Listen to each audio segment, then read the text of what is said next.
আমি আপনাদেরকে দেখানোর চেষ্টা করতেছি। দেখেন, আরিয়াল খাঁ নদী এটা। এই নদীটা অবশ্যই ছোট হলেও, নদীটা যদি ছোট হয় তবুও আপনার এটাতে প্রচুর পরিমাণে মাছ আছে।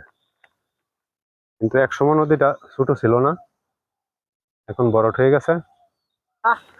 তার জন্য এই যে দেখছেন মনে হয় আপনারা, এই যে দেখছেন, এই যে অনেক বড় একটা চারি দিয়েছেন। এটা আসলে নদীর মধ্যে মাছ না পুকুরের মধ্যে মাছ, এটাই বোঝা যায় না। আমার মনে হয় পুকুরের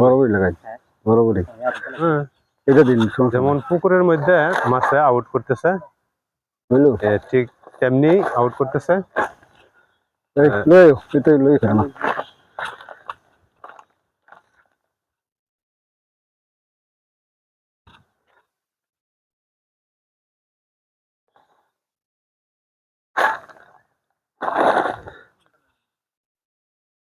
এই যে দেখেন আরেকটি আউট করেছেন, এই যে দেখেন, আমি আপনাদেরকে দেখানোর চেষ্টা করতেছি।